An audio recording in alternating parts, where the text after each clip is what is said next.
Well, the day after, I think that Israel will have to retain full security responsibility of the Gaza Strip. This means staying on the Philadelphia corridor. This means maintaining full freedom of operation everywhere in the Gaza Strip to continue and degrade all the time the infrastructure that exists in Gaza, the terror infrastructure. And the big question is, what will happen with Trump's plan? Is there really a possibility to encourage the Gazans to voluntarily emigrate from the Gaza Strip, to relocate? This can be done if the U.S. signs agreements or Israel signs agreements with countries that are willing to receive them. Logistically, it's not an issue. Logistically, it's easy to do it, but you need countries to be willing to accept them, and you need Gazans to be willing to emigrate. The motivation is high, it's very high.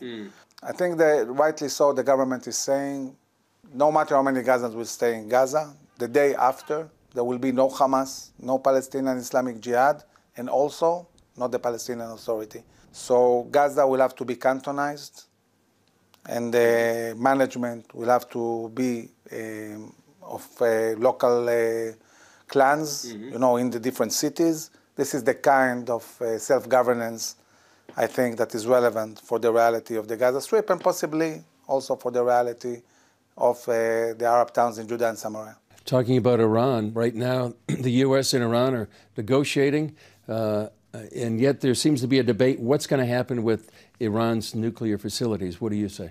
I don't trust the Iranians. I don't think they will give so easily their capabilities. And we have several options. The bad one is that the U.S. ceases to a bad deal, which will pave the path for the Iranians to a nuclear capability. This will leave Israel no choice but take matters in our own hands and deal with this ourselves.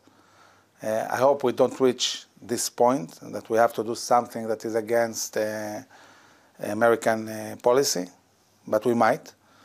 The other option is that actually President Trump manages to really diplomatically get the Iranians to dismantle all the nuclear sites, and this would be a huge success without needing to fight. Diplomacy is always better if you reach your goals. And realistically speaking, I think that there will be a moment where President Trump will understand that he's being fooled by the Iranians. They feel very emboldened, and they really feel that they're having the kind of discussions they had with Obama and Biden, and they feel that they have the upper hand. This is not good news. Does Israel have the capability to degrade or destroy Iran's nuclear facilities? Israel has a capability to degrade dramatically these facilities, and not only these facilities, also other capabilities Iran has. And it's one opportunity in a lifetime, because people who supported on the Israeli side, the JCPOA at the time, they did that because they were very worried about Hezbollah, about Hamas,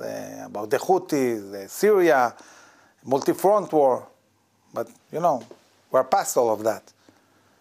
Syria and Lebanon are pretty much done. Hamas also is not really a threat, talking about rockets and endangering Israel overall. The Houthis are being targeted daily by the U.S. and degraded systematically. Iran is without air defense. We already showed that we can attack their sites.